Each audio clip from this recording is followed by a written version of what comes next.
Agora entramos então no texto onde fala sobre a corrupção da raça humana. Porque hoje o nosso homem da Bíblia, né, é especificamente Noé. Então nada acontece por acaso. Se ele foi salvo, se ele conseguiu salvar sua família, tudo teve um preço. Então de repente você quer ser salvo, você quer ser abençoado, você quer que tudo lhe vá bem, mas você não corresponde. Olha o que diz o texto aqui, ó. Os seres humanos começaram a se multiplicar na terra e tiveram filhos. Os filhos de Deus perceberam que as filhas dos homens eram belas e tomaram para si as que os agradaram e se casaram com elas. Então aqui você já vai ver, né, o primeiro passo de uma caída. Os filhos de Deus se envolvendo, fitando os olhos na hermosura, na beleza daquelas mulheres que eram mulheres. Talvez você, mas quem eram essas mulheres? Qual o problema dos filhos de Deus se casarem com essas mulheres? Eram mulheres que não eram tementes a Deus.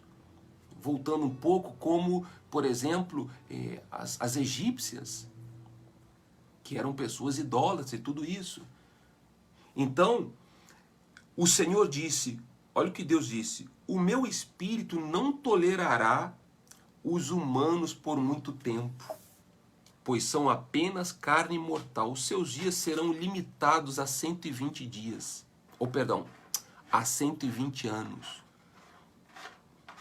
Por isso que eu tenho um amiguinho aqui agora. Eu não sei se você já conhece o mais novo integrante da família, o Aquiles. Até fazendo aí uma fé de ratas, né? Uma correção que foi dado como Chanel, mas na verdade levamos no veterinário no dia seguinte que recebemos o gato e não era Chanel, era Aquiles. Então o nome dele é Aquiles. Ele está aqui ao meu lado.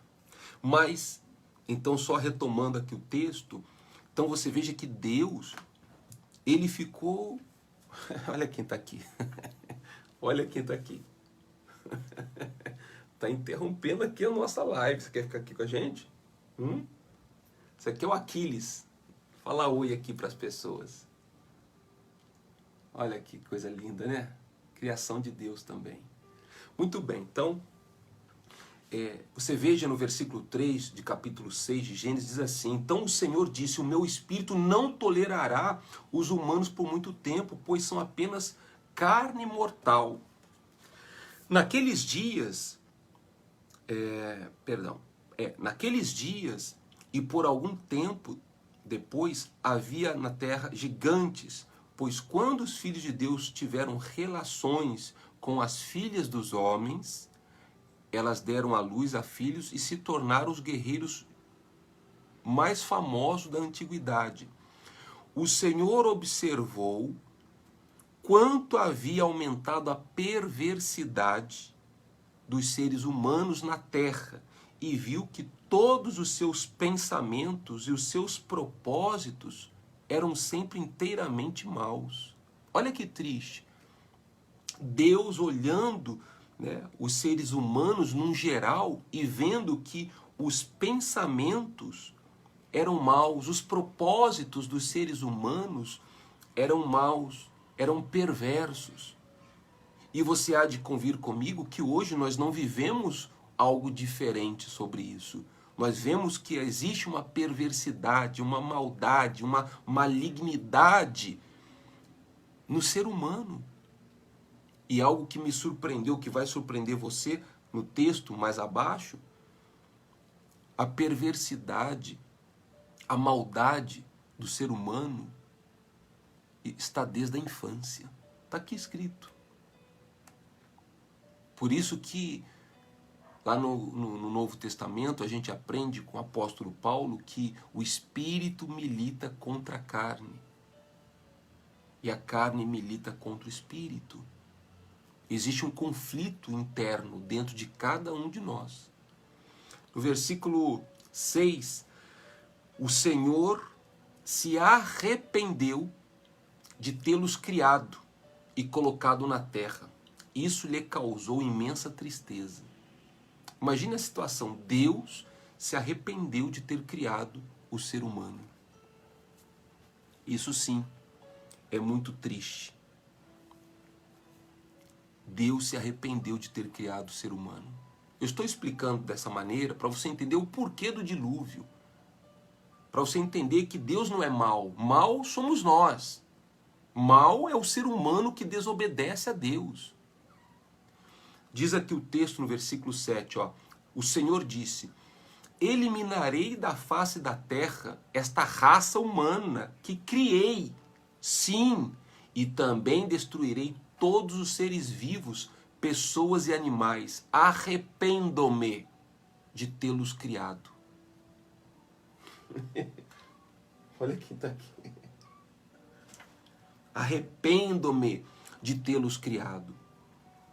Aí depois, no versículo 8, Noé, porém, encontrou favor diante do Senhor. Atenção, aqui você veja a justiça de Deus. Deus, ele é justo. Deus encontrou favor em Noé, quando ele não encontrou nos outros seres humanos, por incrível que pareça. Uma criação inteira, uma humanidade inteira, um povo inteiro. No versículo 9 diz assim, ó: este é o relato de Noé e sua família. Noé era um homem justo, a única pessoa íntegra naquele tempo, e andava em comunhão com Deus. Olha aqui. Então, Deus, ele está buscando homens que andem com ele. Somos pecadores, Noé também era pecador, como todos nós somos. Mas, poxa, ele renunciava à carne dele para fazer a vontade de Deus. E isso é muito difícil, mas é possível. Por exemplo, por que eu estou aqui neste momento? Eu estou tentando demonstrar a você que sim, é possível andar em comunhão com Deus. Enquanto neste momento existem pessoas fazendo coisas que desagradam a Deus, você está aí meditando na palavra de Deus, porque isso aqui não é uma ideologia minha. Ao contrário, eu estou compartilhando aqui com vocês exemplos, tanto exemplos bons como maus, de homens que estão relatados aqui na Bíblia. Para que hoje nós, no século XXI, possamos, como é que fala? Absorver, extrair o que é bom. De Abel e Caim, você extrai o que é bom de Abel. E os maus exemplos de Caim, você não vai absorver. Nós já falamos de Adão, você absorve o que é bom, a pureza que ele tinha a princípio e etc. Agora, os erros, a desobediência, você já fica como que vacinado, concorda comigo? Então Noé, está aqui escrito, Noé era um homem justo. E diz o texto, a única pessoa íntegra, único, naquele tempo, e andava em comunhão com Deus. Gente, isso aqui é de arrepiar. É muito triste você ler um texto desse. A grande maioria vive com pensamentos que desagradam a Deus. Quais são os pensamentos que você, por exemplo, vem tendo? Que tipo de pensamento você tem na sua mente? Pensamentos bons ou pensamentos maus? Aqui eu estou mostrando para você que Deus, ele via e vê os nossos pensamentos. A ponto de Deus falar assim, olha, eu me arrependo de ter criado o homem. Bom, continuando o texto, agora no Gênesis capítulo 7, lá no versículo 7, já temos que ir resumindo porque é muito grande o texto, né? Mas depois você pode ler aí na sua casa. Então diz assim, entrou na arca Noé, junto com sua mulher, seus filhos e as mulheres deles, para escapar do dilúvio. Lembra o que eu falei para você lá no capítulo 5? Que Lameque, pai de Noé, depois de Noé, ele teve mais filhos e mais filhas. Ou seja, Noé teve irmãos. E o texto aqui diz que somente entrou na arca Noé e os seus filhos com as mulheres deles. Os irmãos de Noé não entraram na arca. E por que não entraram na arca? Porque Deus não quis? Porque Noé não quis? Ou porque eles não creram quando Noé falava? Porque foi uma vida inteira, foram 100 anos que Noé se dedicou ali para construir a arca que Deus havia mandado. E as pessoas zombavam, debochavam, riam de Noé, o chamavam de louco, diziam que ele estava perdendo tempo. Os próprios irmãos de Noé não creram nele. Lamentavelmente, eles ficaram para o lado de fora da arca. Por isso que você tem que ter o seu foco em Deus. Nós temos que orar, sim, pelos nossos familiares. Temos que lutar com unhas e dentes. Eu acredito que Noé, até o último segundo, ele lutou pelos seus irmãos. Mas eles estavam irredutíveis. Eles não quiseram. E como nós já sabemos, existe o livre-arbítrio. Nem Deus pode tocar no livre-arbítrio. Você escolhe o seu futuro. O famoso, a predestinação, depende de você. Depende da sua escolha.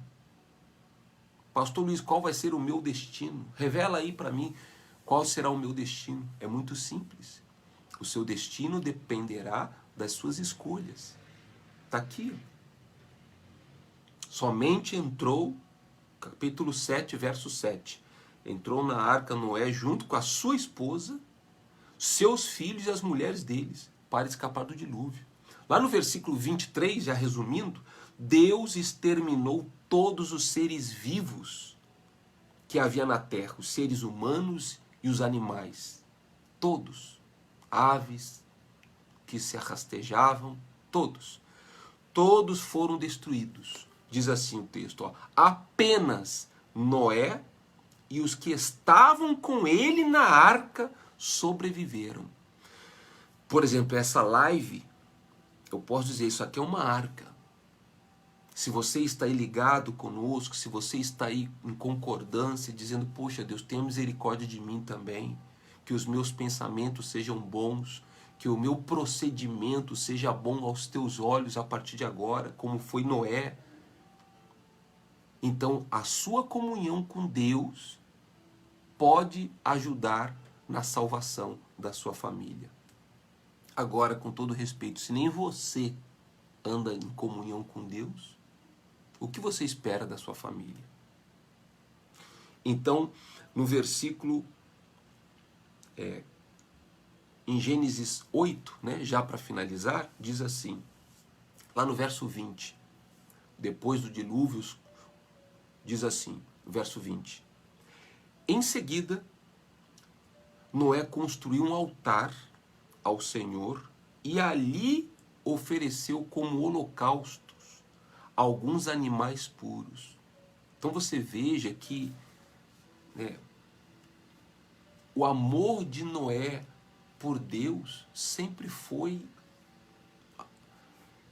em primeiro lugar. Deus sempre amou, ou melhor, Noé sempre amou Deus. Noé sempre creu em Deus, ele viveu para Deus. Por isso diz o texto, ele andava em comunhão com Deus. A fé é isso, a fé não é um momento de diversão, um momento de uma música, não. A fé não é um momento de culto, não. A fé é contínua, é contínua. Você veja que a primeira coisa que Noé fez ao sair do dilúvio, ao sair da arca, vendo a salvação da sua família, ele ofereceu a Deus um holocausto. Então eu estou mostrando para você esse homem chamado Noé, o porquê que ele foi livre, porque Deus o abençoou, porque Deus o salvou, a ele e a sua família. Porque o coração dele era de Deus, ele andava com Deus, ele não era fariseu, ele não era hipócrita, ele não era fingido, ele não titubeava em fazer a sua oferta, em ser fiel a Deus. Hoje em dia tem obreiros, tem pastores, tem discípulos, tem membros dentro da igreja há anos que não são fiéis, estão roubando a Deus, sim, nos seus dízimos e nas suas ofertas, como Deus fala em Malaquias. Aí vem aqueles crentes sem vergonha e começa a alegar que é coisa do Velho Testamento, que no Novo Testamento não existe isso. Se for falar de Novo Testamento e Velho Testamento, então eu vou ter que entrar no outro assunto, que eu não quero entrar nesse assunto hoje aqui com vocês. Mas só rapidamente aqui, para que os fariseus se libertem disso e entendam